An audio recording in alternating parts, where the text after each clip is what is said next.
오늘 설교는 여기서 하면 좀 아쉽습니다. 오늘 설교는 오늘 본문의 배경이 되는 겟세마네 동산에서 제가 이 설교를 하면 어떨까? 그랬다면 우리 성도님들이 좀 더 집중하면서 현장감 있게 말씀을 받지 않겠나? 그런 의미에서 저희가 지금 이 코로나 시국에 겟세마네 동산에 갈 수는 없지만 또 겟세마네 동산을 다녀오신 분들이 있지 않겠습니까? 또 그런 분들이 또 촬영을 하고 그래서 유튜브에 올려놨더라고요. 그래서 제가 그것을 편집을 조금 했습니다. 그래서 우리의 이 마음이 이 겟세마네 동산에 여행을 갔다 생각하고 이 겟세마네 동산이 또 이 감람산이 어떻게 생겼는지 우리 잠깐 영상으로 보는 시간을 좀 갖겠습니다. 보고 싶으십니까? 예, 그럼 잠깐 여기가 겟세마네 동산이고 여기가 감람산이구나. 자, 보시겠습니다.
자, 여행 잘 다녀오셨습니까?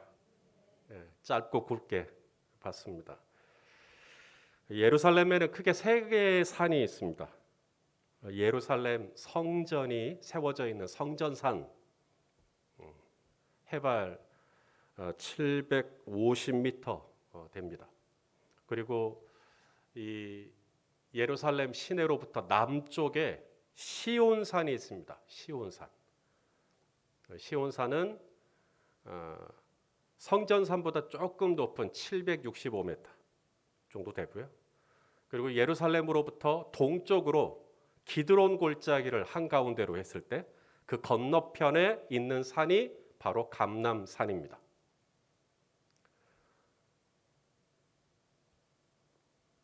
이 감람산 안에 겟세마네 동산이 있습니다. 그러니까 우리가 이제 겟세마네 동산과 감람산을 동의어처럼 쓰거든요. 문제 없습니다. 우리는 동시에 같은 이해를 가지고 있어요.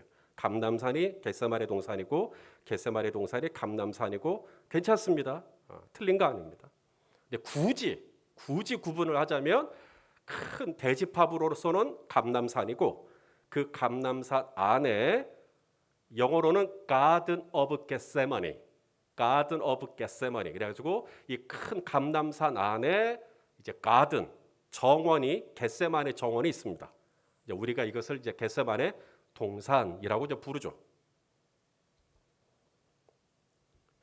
이 감람산은 750m 성전산보다 765m 시온산보다 훨씬 더 높은 830m의 해발을 가지고 있습니다. 그러니까 감람산 위에 올라가면 예루살렘 시내가 눈에 보일까요? 안 보일까요? 예, 한눈으로 쫙 다 보입니다. 예수님이 바로 그 감람산에서 겟세마네에서 지금 기도하고 계시는 겁니다. 그러니까 겟세마네 동산에서 감람산에서 예수님 기도하셨지라는 것과 예루살렘 시내가 한눈으로 내려다 보이는 곳에서 기도하셨지라고 하는 것을 물리적으로 아는 것은 약간 본문을 새롭게 보게 해줍니다. 이 감람산 또 겟세마네 예수님에게 특별한 장소입니다. 먼저 이 감람산은 예수님이 기도하시던 곳입니다. 오늘 본문에서도 예수님이 겟세마네 감람산으로 가시는데 이유가 기도하러 가시죠. 자, 오늘 본문 다시 한번 32절입니다. 읽어보겠습니다. 시작. 그들이 겟세마네라 하는 곳의 이름에 예수께서 제자들에게 이르시되 내가 기도할 동안에 너희는 여기 앉아 있으라 하시고, 자, 제자들과 함께 겟세마네에 오르신 이유가 뭐예요? 내가 뭐 할 동안에? 예, 분명하게 말씀하셨습니다. 예수님이 제자들과 함께 겟세마네에 오신 이유는 그냥 경치 구경하려고 온 게 아닙니다. 기도하러 오신 겁니다. 그러면 그날 당일에만, 유월절 전날에만 예수님이 기도하러 오셨을까? 십자가를 목전에 두고 예수님이 그날만 긴장감을 느끼고 기도하시러 감람산에 오셨는가? 아니죠. 누가복음에 의하면 예수님은 감람산에서 기도하시는 것이 습관이었습니다. 자, 우리 누가복음의 기록을 또 읽겠습니다. 누가복음 22장 39절로 40절까지. 우리 온라인으로 함께 하시는 분들도 읽으세요. 가만히 계시지 마시고. 자, 읽겠습니다. 시작. 예수께서 나가사 습과를 따라 감람산에 가심에 제자들도 따라갔더니 그곳에 이르러 그들에게 이르시되 유혹에 빠지지 않게 기도하라. 예수님도 기도하셨고 제자들에게도 뭐 하라 그래요? 지금 너희도 기도해라 라고 말씀하시죠. 감람산은 그런 곳입니다. 예수님이 즐겨 찾아서 기도하시던 곳입니다. 그곳은 예루살렘 시내가 한눈으로 내렸다 보이는 곳입니다. 예루살렘을 바라보면서 기도하시는 것이죠. 하나가 더 있습니다. 이 감람산 하면 생각나는 거. 예수님이 유월절을 맞아 이제 예루살렘에 오셨을 때 그 구약의 이 선지자의 예언을 따라서 예수님이 어린 나귀를 타고 입성하시죠. 그 어린 나귀를 탔을 때 그 장소가 어딜까요? 예, 감람산입니다. 자, 우리 누가복음 19장 29절로 37절 읽어보겠습니다. 시작. 감람원이라 불리는 산 쪽에 있는 벳바게와 베다니에 가까이 가셨을 때 제자 중 둘을 보내시며 그 다음 이미 감람산 내리막길에 가까이 오심에 제자의 온 무리가 자기들이 본 바 모든 능한 일로 인하여 기뻐하며 큰 소리로 하나님을 찬양하여. 감람산은 기도하시던 곳이었어요. 어떻게 기도하셔요? 습관을 따라 기도하시던 곳이었어요. 또한 감람산은 어린 나귀를 타시고 예루살렘에 입성하실 때 어린 나귀를 타셨던 곳이 바로 감람산입니다. 하나가 더 있는데요. 이 감람산은 예수님의 눈물이 있는 곳입니다. 무슨 말이냐면 예수님이 3번 우시거든요. 3번 우신 것 중에 한 번이 예루살렘 시내를 바라보면서 우셔요. 자, 우리 누가복음 19장 41절 42절입니다. 읽어보시죠. 시작. 가까이 오사. 여기서 성을 보시고 어느 성일까요? 예루살렘 성이죠. 이제 좀 지리적으로 감이 좀 오시죠. 성을 보시며 우시며 이르시되 뭐라 그래요? 너도 오늘 평화에 관한 일을 알았더라면 좋을 뻔하였거니와 지금 내 눈에 숨겨졌도다. 예수님이 어떻게 우셔요? 클라우오라고 하는 단어인데요. 이것은 소리 없이 조용히 흘러내리는 눈물이 아니라 통곡입니다. 꺼이 우시는 겁니다. 원어의 뜻이요. 우리말로는 그냥 우시며라고 번역이 됐기 때문에 이게 정확히 어떻게 울었는지 잘 감이 잡히기 어려운데요. 클라우라는 단어는 울부짖으며 소리를 내시면서 그렇게 우셨던 겁니다. 격정적으로 우셨던 거죠. 그래서 감람산에 여러분이 이제 성지순례를 가시면 예수님의 눈물교회, 도미너스 플라비트, 라틴어로 주께서 우시다. 그 교회가, 기념교회가 세워져 있습니다. 하나가 더 있습니다. 감람산은 예수님이 기도하시던 곳이요, 예수님이 어린 나귀를 타시던 곳이요, 예수님이 예루살렘을 보시며 우시던 곳이요, 감람산은 예수님이 승천하신 곳입니다. 예수님이 부활하시고 40일 동안 이 땅에 있었죠. 그리고 난 다음 이제 승천을 하십니다. 자, 사도행전 1장 10절 11절 예수님이 승천을 하시는 장면입니다. 읽어보시죠. 시작. 올라가실 때 제자들이 자세히 하늘을 보고 있는데 흰 옷 입은 두 사람이 그들 곁에 서서 이르되 갈릴리 사람들아 어찌하여 서서 하늘을 쳐다보느냐 너희 가운데서 하늘로 올려지신 이 예수는 하늘로 가심을 본 그대로 오시리라 하였느니라. 자, 승천하셨습니다. 그럼 어디서 승천하셨을까? 장소가 안 나오죠. 그 다음 절에 보면 제자들이 어느 산에서 내려오는지, 성전산에서 내려오는지, 시온산에서 내려오는지, 감람산에서 내려오는지 그 다음 절을 보겠습니다. 제자들이 어디서 내려와요? 감람원이라 하는 산으로부터 예루살렘으로 돌아오죠. 이로 보건대 예수님이 승천하신 곳은 어디예요? 예, 감람산. 그러면 감람산에 예수님의 승천을 기념하는 교회가 있을까요? 네, 있습니다. 그래서 예수님의 승천을 기념하는 교회가 감람산에 위치해 있습니다. 이 감람산은 그래서 특별한 곳입니다. 예수님이 습관적으로 자주 가셔서 기도하셨던 산이 감람산이고, 어린 나귀를 타고 예루살렘에 입성하실 때도 감람산이고, 예루살렘을 바라보며 통곡하며 우셨던 곳도 감람산입니다. 예수님이 부활하시고 승천하신 곳도 감람산이고. 자, 우리가 이제 감람산 이렇게 말할 때 이 감람이라는 이 단어, 우리가 일상에서 쓰는 단어는 아닙니다. 이게 한자어거든요. 감람. 이게 감람나무 감자에 감람나무 람자입니다. 이게 뭐지? 예. 우리나라 말 성경 있잖아요. 우리나라 말로 성경을 번역할 때 헬라어를 보고 번역한 게 아닙니다. 우리나라 성경은요, 중국어 한자 성경을 보고 번역을 한 겁니다. 그렇기 때문에 이 중국에서 이 성경에 나오는 이 올리브 나무, 원래는 올리브 나무인데 이것을 중국에서 번역을 할 때 감람나무, 중국에 있는 감람나무로 번역을 한 겁니다. 왜냐하면 이 올리브 나무를 뭐라고 번역을 할까 하다가 중국에 있는 감람나무와 비슷하거든요. 그래서 이제 감람나무라고 열매한 것을 번역한 것을 우리는 우리말로 번역하는 과정에서 그대로 감람산, 감람나무 그 번역을 그대로 가져온 겁니다. 자, 제가 사진을 하나 보여드릴게요. 여러분이 잘 아는 꽃입니다. 이 꽃 뭐죠? 예, 제주도 봄에 제주도에 가면 자주 볼 수 있는 거예요. 예, 유채꽃 닮았죠? 겨자꽃입니다.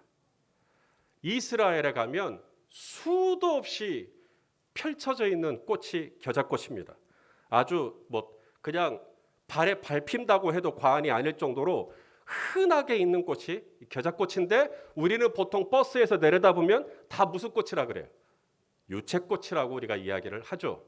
자, 이 겨자꽃, 우리가 이제 성경에 나오는 겨자씨를 심었을 때 나오는 꽃인데 이것을 이제 우리나라 말로 번역하는 과정에서 우리나라의 유채꽃과 비슷하다 하여 이 겨자꽃을 유채꽃이라고 번역할 수 있을까요?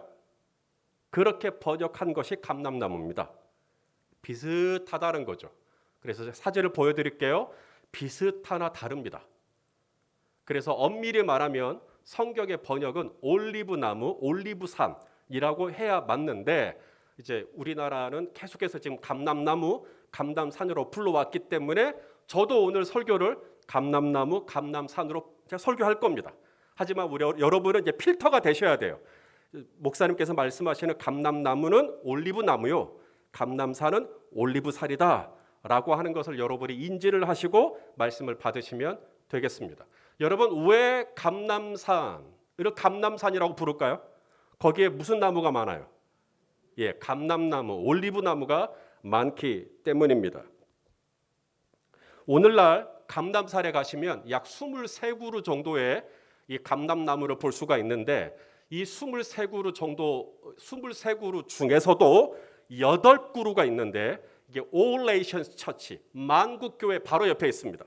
이 8그루의 이 감람나무는 세계에서 가장 오래된 감람나무입니다.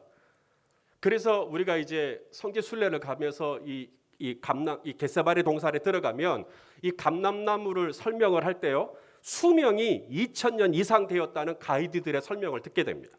2000년 이상 되었기 때문에 예수님이 십자가를 목전에 두고 기도하실 때 다른 건 몰라도 감람나무는 그 소리를 들었다는 거죠. 요 정도 이야기하면 벌써 눈물을 글썽글썽 짓는 분들이 생깁니다. 왜냐하면 감정이입이 되기 때문에 그런 것이죠. 하지만 정확하게는 식물학자들이 측정하는 연대는 1092년 정도 되는 겁니다. 그럴지라도 1092년이라 할지라도 여러분 오래 산 거예요, 적게 산 거예요? 그래서 감람나무의 상징, 첫째, 영원한 생명입니다. 감람나무 하면 감람나무가 의미하는 첫 번째 상징이 오랜 생명이기 때문에 영원한 생명, 영생을 의미합니다. 그 다음 또 하나, 감람나무 하면 생각날 수 있는 게 평화입니다. 왜냐하면 노아, 창세기에 보면 노아의 홍수가 나오죠. 노아가 홍수 심판을 받고 이제 비가 그쳤어요. 비가 그치고 이제 물들이 이제 점점점 줄어듭니다. 밖으로 나가고 싶은데 이게 밖으로 나가도 될 상황인지 판단이 필요해요. 그때에 비둘기 한 마리를 풀어요. 그때 비둘기가 이제 밖으로 나오셔도 됩니다라고 하는 사인으로 입에 뭘 물고 와요. 그 입에 물고 온 게 뭐냐면 감람나무 잎사귀였어요. 그래서 성경에서 감람나무 하면 영원한 생명, 오랜 생명을 의미하기도 하고요. 또 하나, 감람나무는 비둘기와 함께 평화를 의미하기도 합니다. 하나가 더 있습니다. 이 감람나무에는 이 열매가 어마어마하게 맺혀요. 한 그루에 1000개가 넘는 열매가 맺힙니다. 그렇기 때문에 감람나무는 번성 혹은 풍요 혹은 확장, 이런 의미도 감람나무가 가지고 있죠. 자, 지금까지 했던 감람나무의 상징들을 생각하면서 여러분 누구 생각나시는 분 없습니까? 영원한 생명, 평강, 풍요로움, 누가 생각나세요? 그래서 오늘 말씀의 제목이 예수님 닮은 동산입니다. 예수님의 영원한 생명, 예수님의 평강, 예수님의 풍요로움이 생각나는 감람나무. 이게 끝이 아닙니다. 감람나무를 볼 때마다 예수님을 떠올릴 수밖에 없는 또 다른 이유가 있습니다. 자, 감람나무에서 이제 감람나무 열매가 맺히는데요. 이 감람나무 열매를 따는 이유가 뭘까요? 감람나무 열매를 따는 이유는 먹기 위해서가 아닙니다. 그 감람나무가 올리브나무라 그랬죠. 이 감람나무 열매를 따는 이유는 거기서 뭘 만들어요? 기름을 만들어내기 위해서거든요. 그러면 이 감람나무에서 열매를 따야 되는데 어떻게 따요? 손으로? 예, 손으로 따면 제일 좋습니다만은 감람나무의 키가 10m가 넘습니다. 이것을 저 위에 달려있는 열매를 따려면 어떻게 따야 될까요? 여러분 밤나무 따봤어요? 예, 장대를 이용해서 나무를 사정없이 두들겨 펴보셨군요. 우리 안세희 집사님. 예, 그렇게 땁니다. 자, 성경에서도 그렇게 따라고 이야기합니다. 자, 신명기 말씀인데요. 자, 우리 신명기 말씀을 한번 같이 읽겠습니다. 신명기 24장 20절입니다. 시작. 네가 네 감람나무를 떤 후에 그 가지를 다시 살피지 말고 그 남은 것은 객과 고아와 과부를 위하여 남겨두며. 자, 감람나무를 어떻게 따야 돼요? 여기서 떤 후에, 이게 영어로 beat the olive 이렇게 되어 있습니다. 그러니까 올리브 나무에서 열매를 따려고 할 때 손으로 따는 게 아니라 두드러 팹니다. 고난받은 예수님의 모습이 생각이 나죠. 그렇게 해서 이제 열매가 땅으로 두둑 떨어지죠. 떨어지고 나면 가만히 기다리면 절로 기름을 낼까요? 그렇지 않죠? 이제 이 열매를 어떻게 해야 되겠어요? 갈아버립니다. 어디에다가? 맷돌에다가요. 맷돌에다가 넣어서 갈아버리는데, 이제 우리는 맷돌 그러면 옛날에 우리 어머니 아버지들이 쓰시던 그런 조그만한 맷돌을 생각하시는데, 성경에서 말하는 맷돌은 연자 맷돌입니다. 이 연자 맷돌은 사람이 할 수가 없어요. 그래서 뭐가 하느냐? 소나 나귀가 이 연자 맷돌을 갈아요. 지금 보시는 장면처럼. 예수님이 마태복음 18장에 너희 중에 지극히 작은 자 하나를 실족하게 하면 연자 맷돌을 목에 걸고 바다에 빠뜨리는 것이 낫다라고 말할 때, 연자 맷돌이 저걸 의미하는 겁니다. 저 맷돌을 목에다 메고 바다에 빠뜨리라는 이야기죠. 그래서 예수님이 마치 우리를 위하여 고난을 당하시듯 이 연자 맷돌에 이 감람나무 열매가 들어가서 분쇄가 되는 겁니다. 갈아지는 것이죠. 그러면 기름이 나올까요? 아니요. 하나의 과정을 더 거쳐야 됩니다. 때리기, 으깨기, 그리고 마지막 세 번째, 무거운 돌로 이제 바삭바삭 깨져 있는 감람나무 열매를 짓눌러야 됩니다. 마치 짜듯이요. 무거운 돌로 이렇게 이 감람나무 열매를 이제 누르는데, 여기도 단계가 있습니다. 자, 첫 번째 돌을 올려요. 그러면 제일 먼저 기름이 나오겠죠. 첫 번째 돌을 올리고 제일 먼저 나오는 기름을 엑스트라 버진이라고 말합니다. 1등급 기름입니다. 이 1등급 기름은 식용유가 아닙니다. 1등급 기름은 오직 성소에서 불을 밝힐 때만 쓸 수 있어요. 종교적인 용도로만 쓸 수 있어요. 자, 출애굽기 27장 20절 말씀을 같이 읽겠습니다. 시작. 너는 또 이스라엘 자손에게 명령하여 감나무로 짠 순수한 기름을 등불을 위하여 내게로 가져오게 하고 끊이지 않게 등불을 켜대. 자, 성소에 가면 불이 있거든요. 그 불은 24시간 꺼지면 안 돼요. 24시간 꺼지면 안 돼. 그것이 성령을 의미하기도 하고 성도의 기도를 의미하기도 하는데, 그 불이 꺼지면 안 되는데, 그 불이 꺼지지 않으려고 기름을 계속 공급해야죠. 근데 그 기름은 일반 기름으로 쓰시면 안 됩니다. 감나무로 짠 엑스트라 버진으로만 써야 됩니다.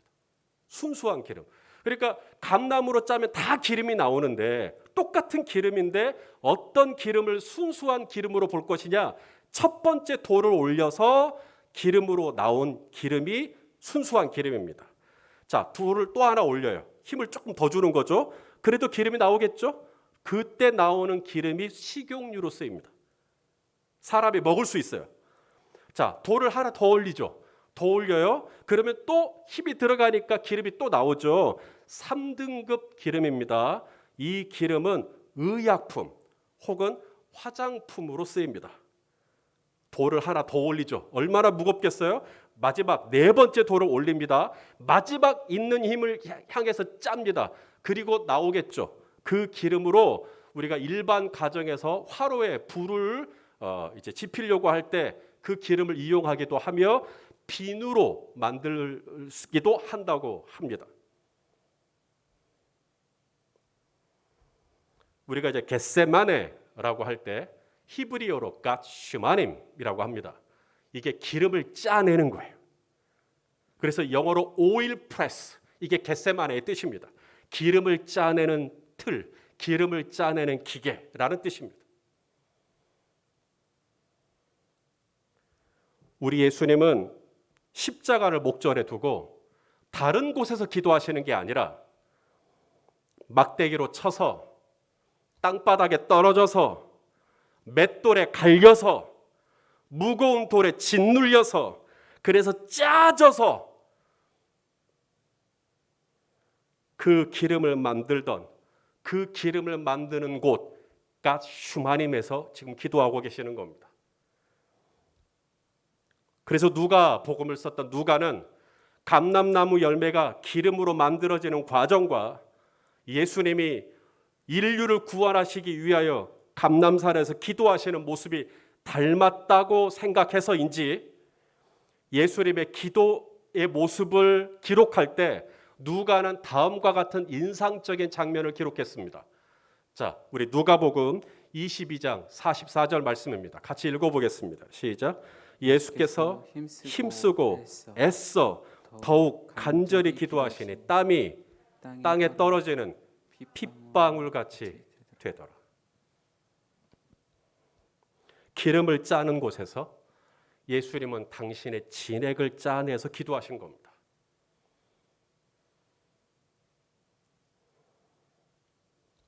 누구를 위해서요? 누구를 위해서 예수님이 그렇게 기도하시는 겁니까? 깨지고 부서지고 으깨지고 짓눌리고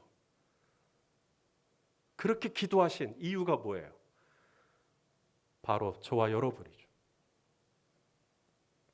제가 참 하나님께 감사하는 것이 많지만 특별히 하나님께 감사한 것은 저희 부모님을 만난 겁니다.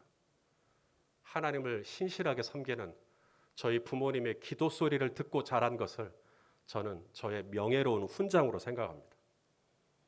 저는 제 아버지께서 가슴을 치며 기도하시던 소리를 잊지 않고 있습니다. 저희 어머님께서 거실에서 눈물로 기도하시던 소리를 잊지 않습니다.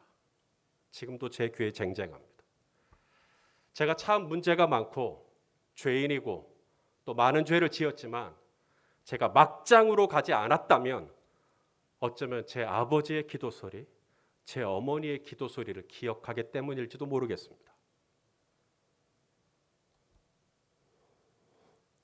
육신을 입은 부모도 내 사랑하는 자녀들을 위해 이만큼 기도하신다면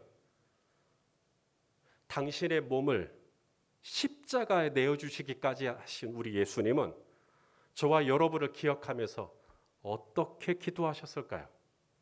자, 히브리서 기자는 이렇게 기록하고 있습니다. 자, 히브리서 5장 7절입니다. 시작.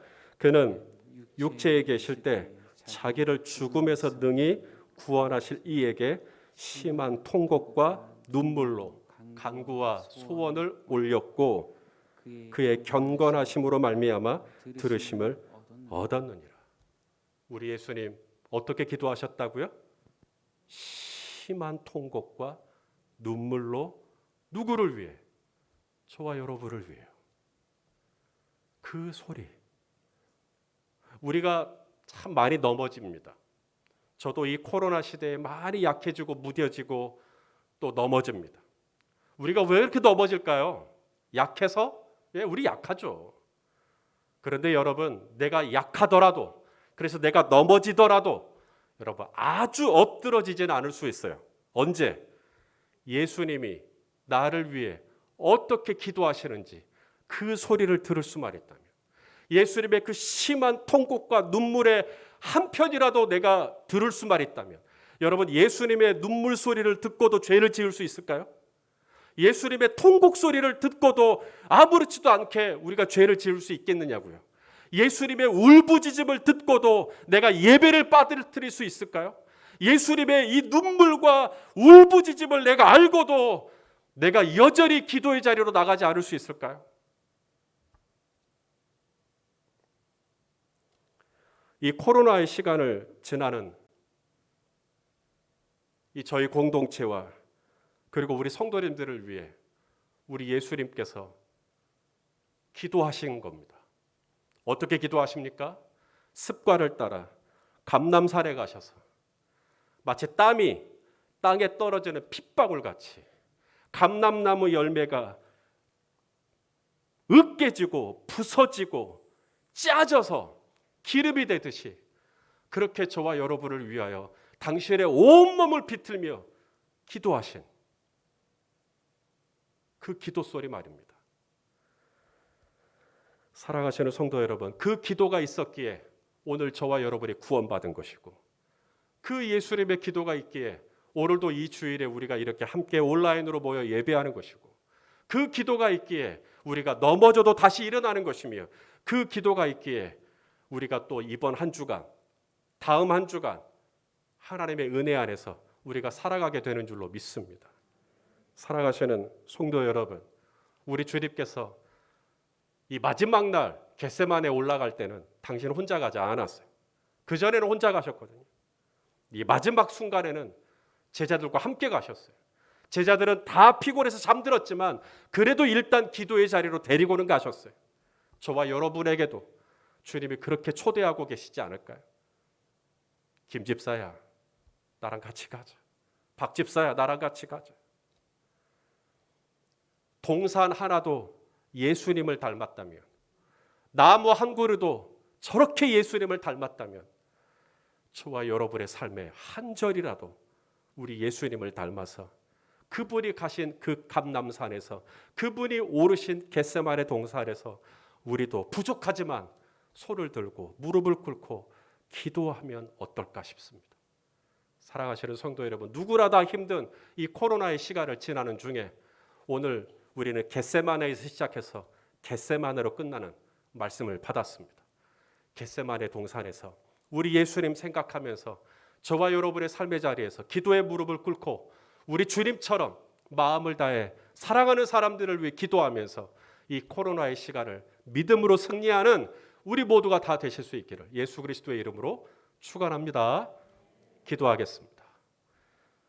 오 사랑하는 예수님, 나를 위하여 맞으시고 깨지시고 찢기시고 눌리시고 그렇게 땀이 땅에 떨어지는 핏방울같이 기도하신 주님, 내가 그 주님의 손을 잡고 나도 감람산에 올라 함께 기도하기를 원하오니 주여, 우리 성도님들 기도가 약해지지 않도록, 이 기도의 불이 꺼지지 않도록 성령의 기름, 감람나무에서 나오는 이 신선한 기름, 거룩한 기름으로, 순전한 기름으로 마지막까지 우리 기도하고 믿음으로 승리하도록 우리 성도님들 붙잡아 주시옵소서. 예수님의 이름으로 기도하옵나이다. 아멘.